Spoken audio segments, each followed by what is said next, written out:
Break के बाद स्वागत है आपका। गुप्त सूचना के आधार पर चतरा पुलिस और सीआरपीएफ की संयुक्त नेतृत्व में चलाए गए अभियान के दौरान पुलिस को बड़ी सफलता हाथ लगी है।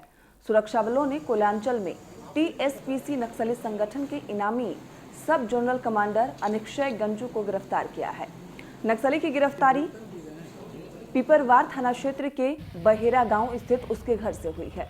गिरफ्तार नक्सली के पास से पुलिस ने 1,16,000 रुपए नकद, विभिन्न कंपनियों के 5 मोबाइल फोन समेत बैंक दस्तावेज भी बरामद किए हैं।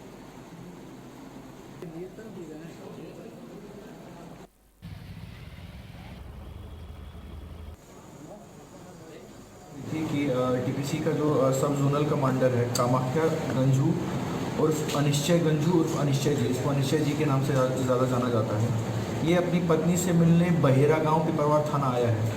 इसके बाद एक टीम गठित की गई एडिशनल एसपी ऑपरेशंस के नेतृत्व में, जिसमें कि एसडीपीओ टंडवा के साथ साथ सीआरपी के भी पदाधिकारी थे और महिला थाना प्रभारी भी थी।